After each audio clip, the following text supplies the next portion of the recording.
En cette semaine diplomatique chargée à New York, je voulais rencontrer Lynn Wallace, la diplomate canadienne en charge du dossier Haïti à la mission permanente du Canada aux Nations unies. Elle travaille directement avec l'ambassadeur Bob Ray. Toutes les informations sensibles concernant Haïti transitent par elle. J'ai voulu remettre à Mme Wallace un rapport accablant d'une ONG chilienne sur les violations des droits humains en Haïti dans le cadre des sanctions canadiennes à l'encontre de 17 citoyens haïtiens. Je voulais également faire cette même démarche auprès des ambassadeurs de quelques pays membres du Conseil de sécurité des Nations unies qui ont soulevé des interrogations quant à la nomination de 8 nouveaux juges à la Cour de cassation par le premier ministre haïtien de facto, Ariel Henry.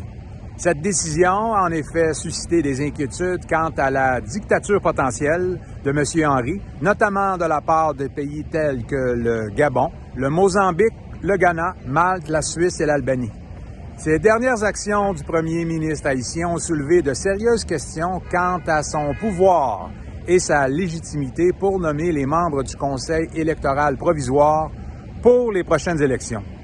Le Canada continue à soutenir publiquement M. Henry, et ce, malgré les doutes grandissants des autres pays membres de l'ONU.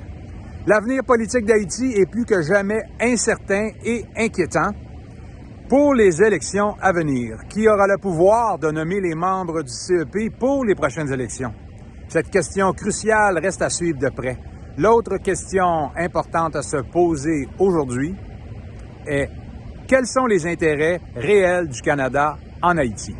Ici Pierre Côté, RTA Haïti, au siège des Nations unies à New York.